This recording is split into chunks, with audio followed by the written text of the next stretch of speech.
mucho gusto, mi nombre es Juan Camilo Silva, junto con Sofía Valencia, vamos a empezar este foro con las siguientes preguntas. Entonces, ¿listo? La primera pregunta es, ¿consideras que el área de diseño de empaques está infravalorado? Pero infravalorado que como que que la empresa o la industria no le da el valor que tiene, o los estudiantes o las personas o quién. De la industria. ¿La La industria? industria.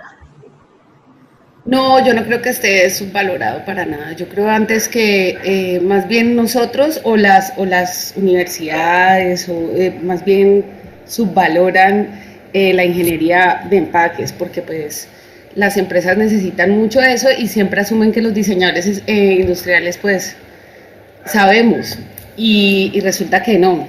Entonces sí, está un poquito subvalorado más bien como por la academia y por las empresas, más bien ellos necesitan muchos ingenieros de empaques, pero más bien como que no están empapados de lo que realmente involucra el desarrollo de un empaque. Así como los diseñadores industriales, a veces los clientes le dicen a uno, ay, pero si eso es subirle 1 milímetro, ay, pero si eso es, pues así también a los diseñadores de empaques es igual, digamos que ya dentro del medio en la empresa. Pero obviamente detrás de un empaque pues hay un montón de cosas y uno tiene que saber, todo tiene su mundo y uno tiene que saber muy bien y tener experiencia para poder trabajar en eso, pues, digámoslo así. Exacto. ¿De qué manera crees que se puede revolucionar el mundo de los empaques? Yo pienso que con innovación, trabajar innovación, entender qué es la innovación, diseñar desde las necesidades, trabajar experiencia de usuario. Sí, o sea, el diseño de empaques no puede seguir siendo concebido como, muéstrame un catálogo, ¿cuáles son los empaques que haces? ¿Sí? O solamente la parte gráfica, como que hay tan lindo, sino que tiene que ser un conjunto porque después de todo pues es también diseño industrial. Entonces debe estar fundamentado totalmente en las metodologías de innovación, en los procesos de innovación para que realmente dé un vuelco, aunque ahora pues ya ha cambiado mucho a diferencia de hace muchos años que pues los empaques solamente servían como para transportar y proteger, ahora tienen muchas otras funciones más pues interesantes, ¿no? Entonces, sí. Listo, profe. Tercera pregunta. ¿Existe algún concepto que deba estar presente en todo empaque sin importar el contexto? No, nunca. Nunca porque es más o menos como que en relación a lo que les hablaba la innovación. O sea, cada proyecto tiene unas variables distintas, no solamente como el proceso del diseño del empaque como tal, sino quién lo va a manipular, de su resistencia física, de la manipulación que va a tener, para quién estoy diseñando, entonces quién es la empresa, con qué área de la empresa me estoy entendiendo, porque es distinto diseñar para el área de mercadeo que diseñar para el área de calidad o para el área de ingeniería de empaques, no todas las empresas la tienen. Entonces, cada diseño es una cosa muy especial, muy particular. Yo pienso que el único concepto debería ser ese, como que no se puede generalizar nada, todo hay que investigarlo, no se debe asumir absolutamente nada. Así hayan 1 millón de templates en internet de empaques y libros de empaques, porque eso ya hay millones, es más, patentar un empaque súper complejo por esa razón, pero más bien la ley es que no debe generalizarse nada, o sea, todo tiene que ser muy responsable, tiene que ser un proceso muy juicioso, digámoslo así, para que funcione, para que al final cumpla como que los requerimientos del cliente y los requerimientos que uno mismo pone también como diseñador, ¿no? O sea, la generalización es no generalizar. Es Sí, no generalizar, no asumir, sí, no decir como que, bueno, la norma para hacer empaques es 2 puntos y esto es palabra de Dios. No, o sea, a ti te llega un empaque y ese empaque, un diseño para un empaque, eso es totalmente distinto a todo, así sea una caja cuadrada, regular, normal, no importa, porque todos los productos que contienen los empaques se comportan distintos. eh, que resiste a la luz, que resiste no sé, a la humedad, que esta caja es distinto a una caja que la van a vender o un producto que va a ser repartido a nivel nacional, entonces es distinto si lo transportan por camión, si lo transportan por avión, si lo van a exhibir en un canal como la 14 o en un Price Mart o no, no es para exhibir, es para vender en las tiendas de barrio, o sea, todo eso como para mí, pues la forma en la que yo hago diseño empaques, porque pues además de profe yo también trabajo en eso, es a partir del usuario. Entonces lo más importante, mejor dicho, es, o el concepto que debería estar allí, no es uno, es más bien saque toda la información que usted pueda, toda, no asuma nada, ay pues que eso es obvio, no, nada es obvio, nada es obvio, todo hay que preguntarlo, todo, no como que, ay, yo pensé, pues es que uno pensaría que no, uno pensaría que nada, uno, entre más preguntas uno le puede hacer al cliente, mejor porque ellos no saben tanto como el que está diseñando el empaque, entonces cada diseño es una cosa muy especial, muy particular. Yo creo que esto va un poquito más relacionado también con lo que acabaste de mencionar, pero una pregunta puntual fue como de qué manera puedes llegar a considerar un empaque como innovador. O sea, como que tú lo ves y dices, uff, ese empaque se salió de los parámetros de todo. Bueno, o sea, empecemos primero porque la palabra innovación, pues sabemos que está como súper trillada, ¿no? Todo el mundo habla de innovación y entonces esa profesora tan innovadora con el pelo rosado, toda tatuada, ¿sí? Y pues no, la verdad, para mí un empaque innovador yo pienso que la evaluación la hace uno también desde la experiencia del usuario. O sea, los usuarios de un empaque son dos. Uno, para el cliente para el que tú estás diseñando el empaque, que sería como la marca, como decir Nestlé o Colgate o Bavaria, sí, ese es uno. Entonces la experiencia de ese usuario con respecto a qué tan fácil yo hago que el empaque sea de abrir, de cerrar, de manipular por el operario, qué tan fácil yo hago que se pegue en máquina para que sea más caro, más costoso, qué tanto le ahorro yo al cliente en dinero, en tiempo, qué también lo asesoro yo con respecto a las impresiones, a los colores, a la percepción de él con su cliente final, ¿sí? Eso es una parte en la que uno puede evaluar un diseño de empaque. Qué tan eficiente, qué tan efectivo lo estoy haciendo yo para mi cliente, que es la marca, pero también para el cliente final, que es el que va a tener la interacción con el empaque. Y eso depende de los requerimientos de diseño, ¿sí? Entonces, es muy distinto que yo diseñe un empaque para niños y entonces yo quiero que los niños lo abran y lo rasguen y lo pintan y que se convierta en un avioncito. Además porque los clientes piden unas cosas como que no, que se abra y de consejos y bote un olor y, ¿sí? Entonces, si el empaque cumple con los requerimientos de diseño, porque obviamente uno no puede ser subjetivo, o sea, ay, no, es que el empaque le gustó a mi papá, le gustó a mi mamá, aquí a toda la empresa yo se lo mostré y les gustó, no es una cosa de gusto, sino de cumplir con los requerimientos de diseño. Pero ya con respecto a la innovación es lo que te estoy diciendo, o sea, qué tanto impacto tiene el empaque al producto, qué tanto sube o baja sus ventas, qué tanto aumenta o disminuye la percepción del cliente sobre el producto que contiene, qué tanto yo estoy logrando que el empaque sea el canal entre el cliente final y la marca, qué tanto está logrando que enganche, si lo puedo hacer o no, porque hay agencias de publicidad, por ejemplo, que diseñan empaques así súper bonitos y hacen un render así, ¡guau! Y después lo llevan y ese empaque no se puede producir en una planta, no se puede pegar y le toca al pobre proveedor, pues o sea, hacer las que no puede porque obvio es distinto si yo hago un empaque aquí en la mesa y lo pego así para lo soplo, ¿sí? Que si tengo que hacer 800.000 porque se van a repartir a nivel nacional. Y aún así se puede hacer. Ustedes han visto, por ejemplo, a ver, aquí hay muchos casos porque además en nuestro sector hay muchísimas empresas que necesitan diseño de empaques, muchísimas. Y de la que yo trabajo, que es plegadiza y microcorrugado, no, muchísimas. Entonces, por ejemplo, Colombina. Ellos en Navidad sacan unas cajas que uno dice, o sea, como un trencito con una nubecita así pegada en algodón. Y uno, ay, ¿a qué horas? Pero pues son tan buenos diseñadores que son capaces de planear un desarrollo de empaques así para que se hagan 500.000, 700.000, no sé cuántas a nivel nacional y las repartan y llegue el trencito con el algodoncito. Entonces, es más como la innovación es más eso, como el impacto que tiene, si yo lo puedo hacer o no, si es factible, si es rentable, si eso realmente está generando un impacto para la empresa para la que yo estoy diseñando. Sí, más que sea diferente y eso, yo pienso que es más bien que cumpla con lo que se le está pidiendo, con los requerimientos pues, de diseño. Ok.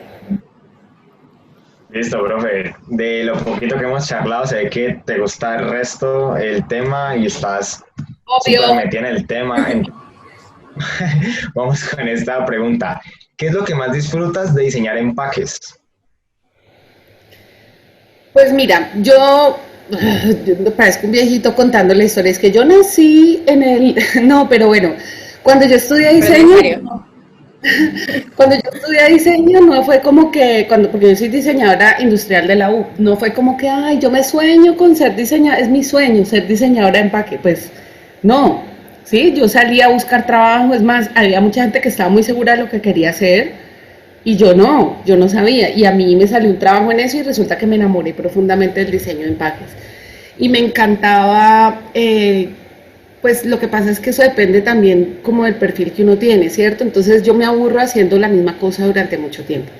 Si yo todos los días voy a trabajar y hago lo mismo, yo me empiezo a comer las uñas, no, me frustro, yo no puedo, esa soy yo. Entonces, para mí el diseño de empaques fue súper chévere porque un día yo diseñaba un empaque para un machete y pues al otro día hacía un diseño como para un juguete o para Johnson's. Entonces era como que, bueno, un día me divierto un resto haciendo y al otro día tenía un reto de algo que de pronto no me gustaba tanto, pero y al final era chévere porque muchas de las cosas que yo hacía las podía ver en un supermercado. Entonces yo, por ejemplo, llamaba a mi papá que vivía en Bogotá. Es que papá, ve y compras la caja de Nescafé, pero yo no tomo de eso, no me importa, cómprala que esa la hice yo, es mi primera caja, ¿sí?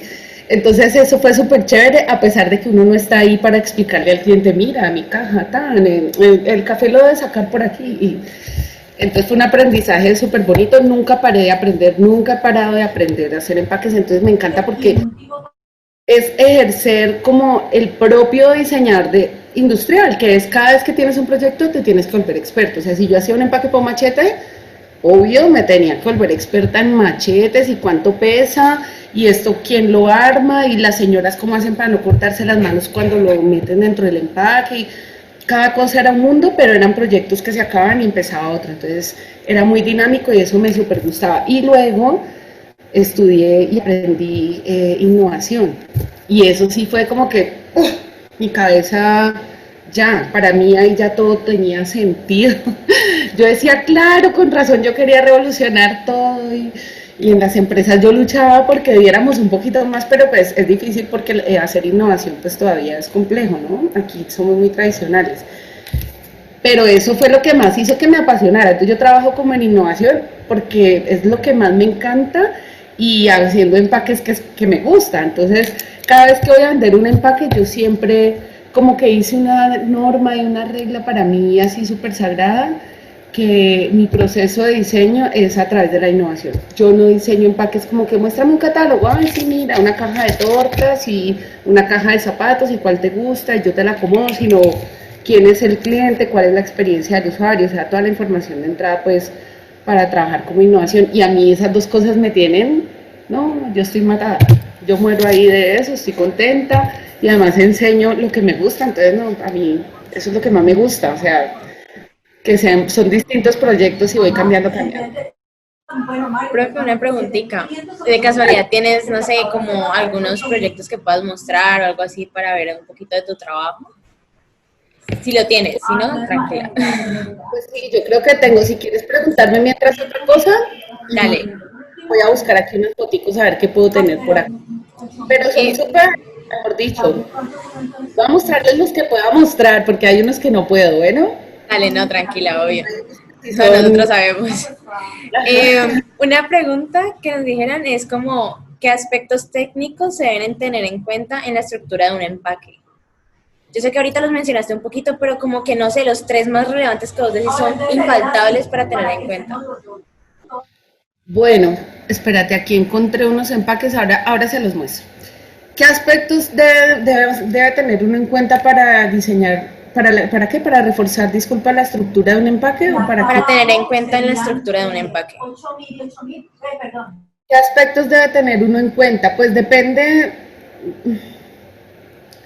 Yo pensaría que lo primero es trabajar como bueno, usar todo el conocimiento que uno tiene de materiales, de manipulación, de experiencia, etcétera, y tener en cuenta la función básica del empaque, que es transportar y proteger, ¿sí? Entonces, desde ese punto de vista, como que tener muy en cuenta que 1 milímetro en el mundo de los empaques es un universo. O sea, a ti te dicen, ay, sube 1 milímetro, y eso puede significar 4 horas de trabajo, porque hay cajas que por fuera se ven de una manera, pero su estructura interna es súper compleja. Esa es una de las cosas como más, digámoslo, duras, porque si el diseñador industrial es más o menos, como que no nos entienden muy bien, el diseñador de empaque es más. Por ejemplo, una canastilla de cerveza, no sé si la has visto, la de las 6 botellas de cerveza que se carga. Sí, obvio. El que tiene las divisiones adentro, sí. Uno ve esa caja y uno dice, ay, una canastica, ¿sí? Súbele 2 milímetros a la altura, pero si tú la desbaratas, que así fue como yo empecé a estudiar empaques, yo iba, me compraba un empaque en el supermercado y así muy despacio lo destapaba, lo despegaba. Si tú abres una canastilla de esas, te das cuenta primero que eso es casi el tamaño de un pliego por dentro y que tiene como 18 pegas y como 11 pasos para pegarlo, eso lo pegan unas operarias. Entonces a ti te dicen, ay, pero súbele 1 milímetro a la altura, ¿qué te demoras? Que eso le dice a uno el cliente, uno es como que, o sea, me quiero desmayar, y con toda la paciencia respiras profundo y le dices, no, es que tengo mucho trabajo, porque tú no puedes ponerte a llorarle al cliente, a explicarle, ay, es que es muy lento, y que no, es que tengo mucho trabajo, no puedo, así vayas a trabajar toda la noche solo en ese empaque. Entonces, tener en cuenta que las medidas, 1 milímetro cambia todo el comportamiento del empaque, que los insertos, lo que va dentro de un empaque y lo que va por fuera siempre es un equipo. Uno nunca puede pensar en, ay, pero yo quiero este inserto, pero quiero esta caja aparte y quiero que funcione. Jamás. Uno tiene que hacer el inserto y la caja en equipo, porque el inserto solo no funciona y la caja sin el inserto con el producto no funciona. Otra cosa, que los empaques uno los debe diseñar de adentro hacia afuera. O sea, si yo voy a hacer un inserto, primero hago el inserto hasta que me funcione. El inserto es, digamos, como en las botellas cuando tiene la perforación circular y yo meto la botella allí para que dentro de la caja no se mueva. Entonces yo primero calculo el círculo, la altura de la botella, el inserto, y a partir de ese inserto hago mi empaque. Porque cuando uno no tiene mucha experiencia, cuando hasta ahora está empezando a hacer empaques, tener en mente las tolerancias, que es como que tú doblas una cartulina y ahí se está comiendo 1 milímetro, o ahí está sumando 1 milímetro, entonces tú después ya la vas a meter dentro de la caja y no te cabe. Entonces cuando uno está diseñando es muy difícil tener en cuenta eso, entonces empezar de adentro para afuera. Otra recomendación que yo, miren, a mí en la empresa se me burlaban horrible, porque cuando yo empecé a trabajar yo no sabía diseño, o sea, de empaques digo, o sea, yo aprendí diseño de empaques, digamos que hablando mucho con los operarios, yo me iba ya a hablar con el viejito que hacía el troquel, que me diera el chancujo, porque ellos asumieron que como yo era la diseñadora industrial, entonces esa vieja es una dura en empaques y ella ya sabe todo. Y yo no, a mí me hablaban con unos términos que yo, sí, claro, pero me tocaba ir corriendo donde el viejito, es que, ay, Merita, ayúdame. Se llamaba Mera, era su apellido, que nunca me lo voy a olvidar. Bueno, el caso es que se burlaban mucho de mí, porque en mi proceso yo descubrí que hay una metodología que se llama Solid Brick, que es la que enseñan en otras universidades donde enseñan ingeniería de empaques de manera juiciosa. Y eso me empezó a servir mucho a mí. Entonces yo lo que hacía en mi escritorio, más que sentarme a diseñar en el computador, porque uno pues le enseñan Illustrator, es aquí, en la mesa. Y no, o sea, en las manos. Y no hacerlo, porque uno en la mente empieza a dibujar, por ejemplo, aquí el cubo, ¿no? Uno siempre parte del cubo como diseñador, ¿tá? Entonces dentro del cubo uno empieza a dibujar. Ay, aquí me cabe una bola y voy a hacer una curva, ¿tá? Porque la ergonomía. Y entonces, porque uno en diseño industrial además ve curvas 1, 2 y 3, entonces yo quiero que no sea tan rígido y que tenga movimiento. Y No, porque después tú lo tienes en mente. Es más, uno hasta puede hacer un render si no trabajas en en Solid, que te dice realmente si eso se puede hacer o no, y solo trabajas en Illustrator, pues mira, hay gente que es muy buena en eso, y hay gente que en su cabeza ve la estructura y ya, mucha gente no, y está bien. Entonces, ¿yo qué hacía? Yo cogía papel y cortaba y empezaba a armar con cinta enmascarar. Entonces, bueno, voy a hacer el empaque, por ejemplo, para este vaso. Entonces yo ponía un papel acá, le pegaba cinta pegante, ponía otro acá, yo sabía cómo hacer un cubo, porque en la universidad a mí me enseñaron, pero yo no lo hacía. ¿Por qué? Porque mientras yo lo construyo, a mí el material me habla. Entonces, si yo tengo aquí un papel y esto se dobla, yo digo, ay, ¿qué tal si yo esto le hago un doblez aquí? Ve, esto me da como un triángulo tan bacano, ¿sí? Y es mucho más real la experiencia del diseño. Entonces, es un poquito desaprender lo que te enseñaron como diseñador industrial, porque uno sin darse cuenta, uno aquí en su mente ya está demasiado, no es que esté mal, sino que uno empieza a ver las cosas con esas gafas, como en Matrix, ¿sí? Con las gafas de las figuras geométricas. Entonces, cuando tú vas a hacer un diseño que es un poco, o quieres hacer un diseño que es distinto, es horrible, porque siempre vas a tirar a hacer un cubo. Y uno cree que eso es ideal, porque obvio, yo tengo que poderlo apilar, yo tengo que poderlo transportar, yo no quiero transportar aire, entonces hagamos cubos. Si tú vas a un supermercado y le quitas el arte o el diseño gráfico a todos los empaques que hay, cubos, cajas cuadradas. Claro, porque la gente le da miedo y porque además no sabe y porque además necesita uno dedicarle tiempo a la parte estructural. ¿Sí me entienden? Entonces, me alargué horrible, es que esto me gusta mucho, ustedes son los que me hacen las preguntas. Pero bueno, lo que te quería decir es que Sí, hay no, que pero diseñar. tienes razón. Hay que desaprender un montón de cosas porque uno desde primero uno le ponen como las figuras geométricas base y que la malla de cuadrícula, que uno empiece a dibujar ahí en geometría descriptiva, todo ese tipo de cosas. Las escuadras. Sí, Claro que eso no. les es hartísimo. A mí geometría descriptiva ya después, cuando yo tengo el diseño ya así en papel todo arrugado, que les digo que mis compañeros se me burlaban horrible, como, ¿vos qué estás haciendo? Allá hay un plotter, porque en las empresas tienen plotter de mesa. Entonces, el plotter de mesa tiene una cuchilla y tiene un doblez, que es una monedita.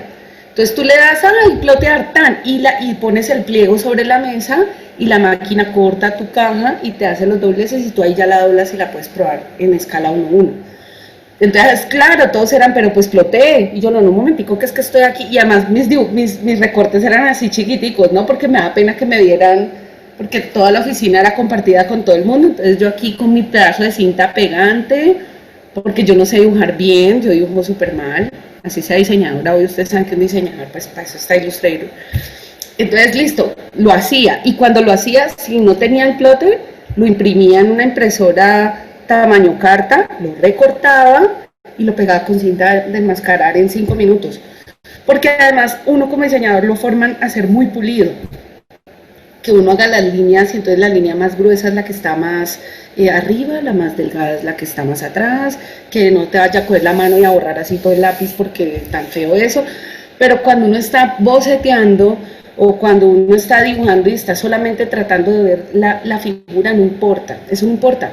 Y esa es una de las cosas que mis estudiantes sufren horrible. Profe, espérese que el compás y que no, eso corte eso así, esa profesora tan machetera.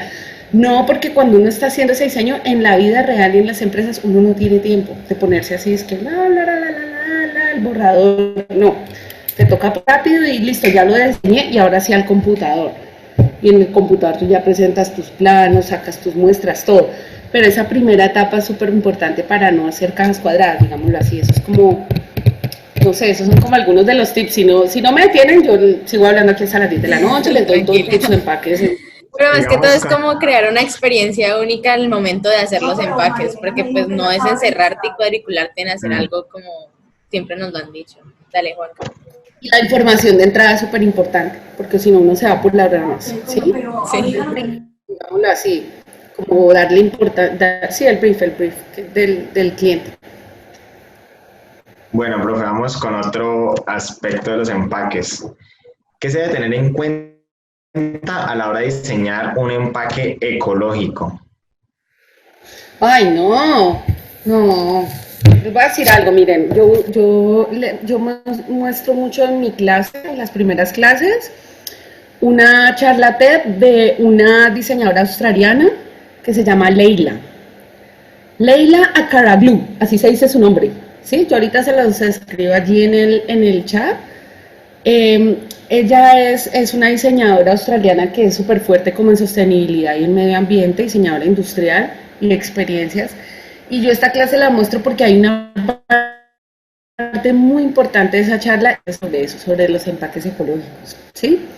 Entonces yo pienso que para poder entender eso, uno primero tiene que no existen materiales ecológicos, o sea, todo es degradable, es como tú usas material y en dónde lo desechas, porque yo puedo utilizar papel de fibra de caña, que es el que está ahorita, pues así de propal, bueno, ahora yo puedo, y puedo reciclar, después van y botan eso al basurero, al vertedero. Entonces no estoy haciendo nada. Porque allá en el vertedero no quiere decir que ese material se va a biodegradar más rápido. Lo que quiere decir es que no lo estoy reciclando realmente como debo hacerle su exposición final a ese material. Y número dos, en un vertedero o en un basurero normal, lo que hace es tener una alta, por el calor y la acumulación de basura y todo eso, producir metano, que es mucho peor que el dióxido. Es como 25 veces peor. Entonces la gente dice, y los clientes, no, es que yo quiero sustentable, o que mi empaque es un empaque amigable con, no, el empaque amigable con el medio ambiente primero tiene que ser como con respecto a los usos que yo le pueda dar al empaque después de usarlo, que yo piense de pronto en que la experiencia de usuario me ayude a mí a que la disposición final del empaque no sea tan pronto, o que yo pueda enseñarle a mi cliente cómo hacer la disposición final del empaque, que yo como diseñadora asuma esa responsabilidad. Eso es un diseño biodegradable, digámoslo así. Hay materiales que obvio son amigables con el medio ambiente, hay sellos de calidad que tienen las empresas, como de que los árboles que usan, entonces ellos mismos siembran sus árboles, ellos mismos usan los árboles, que es el sello FSC, que pues tienen de calidad, pero al final lo importante es el uso que yo le doy al empaque. Sí, hay una discusión, por ejemplo, muy fuerte sobre los plásticos versus el cartón, etcétera, pero o sea, esa discusión está muy vigente actualmente porque no depende, o sea, yo digo, ay, ¿qué compro? ¿Una bolsa de plástico o una bolsa de papel? Ay, una bolsa de papel. Pero es que resulta que la de plástico aquí en Colombia, por ejemplo, nosotros la utilizamos para la basura de la cocina, de los baños, yo le doy como más tiempo de uso acá, entonces aquí resulta que el plástico para usarlo como bolsas y darles más uso, podría ser más reciclable que el papel. Entonces no es tanto el material ni el diseño, es que el diseñador asuma la responsabilidad del producto que está poniendo a existir en el mundo, porque nosotros hacemos cosas que empiezan a existir. ¿Y qué va a pasar con eso al final? ¿Sí me entienden? Es más desde ese punto de vista, pienso yo, pues. Sí, tienes razón, profe. ¿Cómo podemos reforzar la estructura de un empaque? Siento que pues esa pregunta va muy, muy de la mano, como depende de para qué es el empaque, ¿no? Entonces, pues, no sé, como algún tipo, algo así. Total. Mira, digamos que no es tanto reforzar la estructura, sino cómo hacer un empaque que tenga un buen comportamiento, digámoslo así, que se comporte bien. Porque el comportamiento depende de qué le estamos exigiendo al empaque, ¿sí? Entonces yo diría en ese orden de ideas que para diseñar un empaque que se comporte bien o que tenga un buen comportamiento hay que tener en cuenta que se decida bien en qué material va a ser, dependiendo del producto que contiene y dependiendo de las medidas que tenga. No es lo mismo una caja así grandotota a una caja así chiquitica. Si yo uso un calibre súper grueso, para las dos, la pequeña va a ser súper difícil de manipular, la grande va a ser fácil, pero de pronto no va a tener suficiente estructura, entonces dependiendo de eso yo miro cómo la trabajo. Entonces es más la decisión del material, la decisión de las medidas dependiendo del producto. Es distinto si tú empacas unas galletas Noel, si empacas, no sé, una botella de soflán, porque el soflán es autosoportante, porque muchas cosas, unas papitas. las papitas hay que dejarles aire, las galletas tienen que dejarse que se muevan un poquito para que con la manipulación no se destruyan todas. Bueno, o sea, por eso te digo, eso depende como de cada producto. Lo importante es que uno tome buenas decisiones de materiales y de dimensiones iniciales. ¿Con respecto a qué? Al producto. Siempre intentar que cuando te pongan a diseñar algo te entreguen el producto o unos planos muy detallados del producto, porque diseñar sin producto es a ciegas. Acuérdense que 1 milímetro es todo y si yo no tengo el producto aquí para medirlo, pues entonces sí, es más bien como esos dos aspectos. Listo, profe, muchas gracias. Profe, otra pregunta que creo que esta ya respondiste, que va ligada a los requerimientos que se buscan en un empaque y es, ¿qué métodos se pueden aplicar para sacar nuevos diseños de empaques? ¿Qué métodos se pueden aplicar para sacar nuevos diseños de empaques? Primero, investigar mucho. Hoy en día está súper mandado a recoger como que de repente yo pretenda tener una epifanía y estar aquí es que ¡ay! Se me acaba de ocurrir una caja divina. ¿Sí? ¡Ah! Se me acaba de ocurrir la caja más barata. Gracias Dios. No. Ya existe. ¿Ah? Siempre ya existe y además el diseño debe ser un proceso que uno pueda repetir, que uno pueda medir, que uno pueda mejorar, ¿sí? Entonces, yo pienso que en ese orden de ideas, investigar mucho, meterse a internet. Entonces, si a ti te piden, diséñame un empaque para galletas, que estamos hablando de las galletas, no, metas en internet y mire cómo comen galletas en Pasto, cómo comen galletas en Argentina, cómo comen galletas en China, cómo comen galletas por allá, no sé, uno a veces se mete y bueno, cualquier lado del mundo, y te metes a las páginas, para ver qué experiencias de cliente tú puedes generar que sean interesantes y que respondan como a los requerimientos de tu cliente, porque no todos los requerimientos son iguales, lo que yo les decía, ¿sí? Entonces, investigar muchísimo, tener un banco de datos de cajas de donde sea. Miren, yo tengo fotos de Pinterest, ¿sí? Yo salgo al supermercado y compro cajas. Todos compramos cajas inconscientemente, pero yo lo hago de manera consciente, ¿sí? ¡Ay, qué caja tan linda! ¿Pero eso qué es? No sé, pero lo voy a comprar. No sé, pero eso es un champú para gatos y no tenemos gato. Ah, no importa. Donémoselo a alguien, pero esta caja me gusta, ¿sí? Entonces, he comprado cajas de juguetes, he comprado cajas de tortas, he comprado cajas. Si yo voy por el supermercado viendo como yo trabajo en esto y me gusta tanto y veo una caja que es así como medio diferente, yo de una la cojo y miro. Yo con mis estudiantes hacíamos a veces salidas a Carrefour o a Jumbo y íbamos por las góndolas y yo, miren este empaque tan, y lo destapábamos y, o sea, miren, aquí va la pega, tan, sin que la gente lo vea uno, mira, aquí está la marca, buenísimo, tan, lo dejamos ahí, para no comprarlo, pues. Entonces es eso, investigar y todo, y tener un proceso juicioso de diseño. O sea, tener uno bien, qué es lo que a uno le interesa saber del cliente inicial, porque no todos los clientes te dan la información, no todos los clientes saben lo que quieren. Hay muchos clientes que creen que saben, pero no saben, que no saben lo que necesitan. Entonces tú tienes que tener como un formatico, como un checklist personal, donde tú hagas preguntas y tú mismo las vayas contestando el cliente, así, para que si él no te lo dice, pues tú por lo menos se lo arranques porque entre más información tenga uno, menos se va uno por las ramas a diseñar cosas pues del otro mundo. Entonces, bueno, pienso que es como eso, investigar y ser juicioso con el proceso. Dale, profe, ya como para finalizar, como dos preguntitas para ver si las puedes como juntar un poquito. Es como, ¿qué tips tienes para jerarquizar la información de un empaque? Y asimismo, como, ¿cómo se pueden hacer unos muy buenos planos para empaque? Me dijiste al principio que de pronto tenías alguno para mostrar o algo así. Entonces, sí, para el conjunto mostrar como el ejemplo y qué tal es. Pues los tips para diseñar, ¿cómo fue que me preguntaste? El plano, pues... Jerarquizar la información. Jerarquizar la información en un empaque. Pues miren, yo jerarquizo, les voy a compartir estas dos cosas que yo tenía por acá para mostrarles, a ver.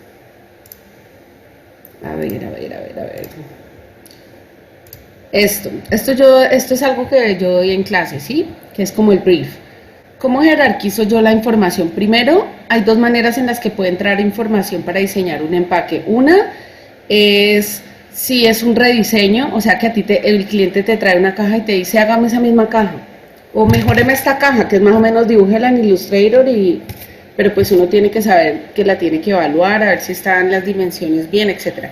Y lo otro es que te hagan hacer un empaque desde cero. De ahí en adelante, yo que tengo que saber cosas sobre la empresa y sobre el producto. Sobre la empresa, quién es mi empresa, qué área me está haciendo la solicitud. Yo les hablaba ahora de que a veces las empresas le preguntan, la solicitud se la hace uno mercadeo y en otras empresas se la hace uno calidad. Entonces, ¿qué es más importante para mercadeo? Que se vea bien, que haga diferenciación en la góndola, que tenga espacio para poder imprimir el logo y brandear. Bueno, todas esas cosas hay que empezarlas a preguntar. ¿Es la primera vez que trabajo con esta empresa o ya la conozco? Porque las empresas todas tienen requerimientos súper específicos y hay que saber qué les gusta y qué necesitan, ¿sí? Independientemente de cómo uno trabaje. ¿Qué productos venden? ¿Quién es la competencia? Ir al supermercado, ver quién es la competencia que está al lado de mi, de mi producto, mirar para saber cómo diferenciarme y cómo lograr pues una experiencia que yo quiera. Y del producto pues obviamente todo, qué es, qué empaque voy a diseñar, qué material tiene, qué experiencia puedo generar, si es un producto comestible, a qué sabe, cuál es mi experiencia como consumidor destapándolo, llevándolo, se calentó, no se calentó, se me regó, bueno, etcétera, preguntarle a la gente, todo eso es muy como que en el brief. Primero está esta entrada, luego la empresa y luego el producto. Digamos que esa es como la forma en la que yo jerarquizo la información de entrada, que para mí eso es como la guía del diseño, ¿sí?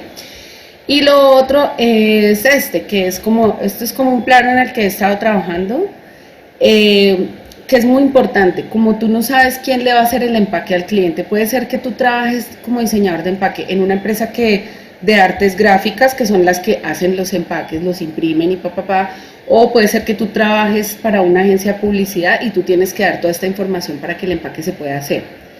Entonces tienes que tener las medidas, ojalá que fueran, pues de alguna forma no tan específicas. Este, por ejemplo, es un plano para cotizar solamente, no es para producción. Ya para producción uno ya va más a la minucia.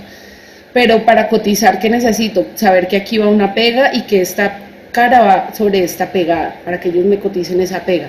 Los radios, bueno, digamos que lo más básico de un plano, que son las medidas abiertas, que son estas grandes de acá, 1108 por 534 milímetros, y las cerradas, que son largo por ancho por alto. 224 es el largo de mi caja, o sea, es el frente, porque esto es una bandeja y se abre de frente. El ancho es 241 y el alto es 51, porque es una bandeja así, es un estuche que se abre horizontal. Y acá en la parte de arriba, pues quién es mi cliente, cómo se llama mi estuche, las medidas, cuál es el área total, eso me lo dice a mí el programa de diseño que yo utilizo para empaques. El código del plano hay que tenerlo siempre, siempre, siempre, porque los clientes le dicen a uno, súbale 1 milímetro, bueno, ahora bájele 2. No, mentiras, entonces, y así pasan los meses, ellos hacen pruebas, hacen otra prueba, los milímetros bajan, no, ahora hagámosla más ancha, no, ahora hagámosla más alta. No, entonces uno cada cambio tiene que irlo registrando y escribir. En la NU01 subí el milímetro, en la NU002 lo bajé, ¿sí? Como un historial de movimientos, porque cuando uno trabaja mucho con empaques es muy importante poderle hacer trazabilidad. A veces el cliente dice, no, yo quiero la versión 1, definitivamente les voy a volver a compartir el coso del empaque. Entonces, nada, hacerle trazabilidad para uno saber los cambios que uno hace, porque uno nunca se acuerda. Es más, yo en mi clase hago las clases con música re duro y cuando la gente está trabajando me siento y hola, ¿qué más? Porque cuando uno está trabajando pasa eso, que tú estás así concentrado aquí en este milímetro cuadrando este ángulo y de repente viene alguien y ay, que vamos a almorzar hoy y uno, ay, ¿será que ya lo moví o será que no lo moví? ¿Será que ya lo subí o no lo subí? ¿Cuál era la referencia que yo estaba trabajando? Entonces, además porque el diseñador tiene muchas responsabilidades, ustedes no saben. Cuando una caja no funciona en planta, el que asume la responsabilidad es el diseñador. Entonces uno tiene que tener, no, mire, esta es la caja que yo diseñé, aquí me la firmó el cliente aprobada, este ángulo no iba así, el troquel quedó mal hecho y hay que salirse del computador. Uno no puede quedarse sentado en el computador. Hay que ir a la planta, hay que hablar con el señor del troquel, hay que ir a hablar con el impresor, mirar las máquinas, entender todo, porque así además uno puede hacer empaques eh, que sean más productivos, que sean más económicos, que sean eficientes, todo eso hay que pensarlo, ¿sí? Bueno, y esto, pues obviamente que el corte es negro, que el escoro, el doblez es rojo, que lo verde son áreas de pega, que tiene unas líneas especiales en este caso para este plano que se llama corte hendido 10x10, que es que aquí y aquí tiene esa área que es como un precorte, digámoslo así, pero pues en el medio se llama corte y hendido. Y que la fibra del material va horizontal. Esto es importante pues porque digamos que por efectos de estructura del empaque es mejor que vaya así. Entonces, ¿hacia qué lado va la fibra? Si es microcorrugado, ¿hacia qué lado va la flauta? Y bueno, esto sirve para cotizar inicialmente. Ya después en producción son un poquito más, son unos planos más específicos, digámoslo así. Y ya, no sé qué más. Ah, no, profe. De pronto, pues una pregunta que nos mostraban también era como sobre la identidad de la marca, cómo facilitar ese proceso, cómo conocer muy a fondo la marca desde su filosofía e identidad y que se vean reflejadas en el empaque. Como algunos tips que tengas que has identificado pues en tu experiencia y todo eso. Pues para mí es la investigación, es todo. Para mí la investigación es no solamente mi entrevista con el cliente y además porque cuando tú hablas con tu cliente tú te das cuenta de ellos la percepción que ellos tienen de su propia marca. Hay marcas como, bueno, no voy a decir qué marca es, casi la digo, bueno, hay empresas que les gusta vender empaques con mucho aire por dentro y uno abre y salen 2 galletas. Entonces uno es como, entonces uno de proactivo de diseñador dice que no, esta caja está sobredimensionada y ellos ya sabemos, eso es lo que queremos, engañar a las personas, no, vos quién sos, la Madre Teresa de Calcuta o entonces claro, uno tiene que investigar mucho para que no le pase eso, eh, investigar porque ahí es donde tú ya sabes, las marcas tienen un carácter, las marcas tienen unas metas que quieren cumplir y no se trata nunca del valor de la marca y la misión, no, se trata de qué tan auténtica es esa marca y cómo tú la puedes experimentar, como tú eres el diseñador. Entonces hay que investigar, hay que ir al supermercado, hay que comprar en la casa. Si yo no estoy consumiendo ese producto, lo compro. Si es un producto para bebés, me consigo una mamá y voy y la miro a ver ella cómo destapa la caja, si se le resbala o no. Sí, si yo estoy diseñando una botella de Johnson, si la mamá tiene al bebé y se le cae todo el tiempo, pues entonces ahí hay algo que yo puedo ahí. Recuerden que la innovación es, yo por eso, para mí una cosa no existe separada de la otra, ¿me entienden? Para mí el diseño no puede existir sin la innovación y todo va desde los usuarios, o sea, vaya y mire la gente cómo se come la galleta, vaya, coja usted la caja y experiméntela, pruebe el producto, ¿qué pasó? No, es pegachento, me ensucié los dedos, porque toda esa experiencia tiene que ver con experiencia de usuario y con qué es lo que la marca quiere transmitir. Entonces, una vez yo hago esa investigación profunda, no solamente de mi experiencia y la del consumidor final, voy donde el cliente otra vez y comparo qué es lo que el cliente quiere que se perciba de su marca y qué es lo que realmente está pasando. En un ejercicio, digamos que idealmente juicioso, porque generalmente a ti no te dan tiempo de hacer eso, ¿sí? Eso uno lo tiene que hacer, casi que meterse a la 14 por internet, ¿sí? O salir 10 minutos, pues, antes de la pandemia, y averiguar, porque a ti no te dicen, claro, tómate 10 días para diseñar. A mí me tocaba diseñar 3 empaques en un día, de 3 productos distintos. Entonces uno tiene que meterse y tener una base y preguntar, pare, se vaya y le pregunte, ve, usted es mamá, ve, vos has usado Johnson y como uno pueda, con lo que uno tiene, ¿sí? Pero investigar, no asumir nada, investigar e investigar la experiencia desde el usuario, porque ahí es donde están las oportunidades que uno puede utilizar para generar experiencias distintas de uso de los empaques, ¿sí? Acuérdense que el empaque es lo que une el usuario final con la marca, entonces depende de muchas cosas, depende de lo que la marca quiera transmitir. Profe, muchísimas gracias. En serio nos encanta haberte tenido acá. Muchas gracias, Muy útil profe. todos los temas y nada, en No, serio nos enseñaste muchísimas cosas que no teníamos y ni idea además, ¿cómo no lo y admites? ajá, se te nota mucho la pasión y eso es lo mejor. Importante, me sentí muy importante. Cuando un autógrafo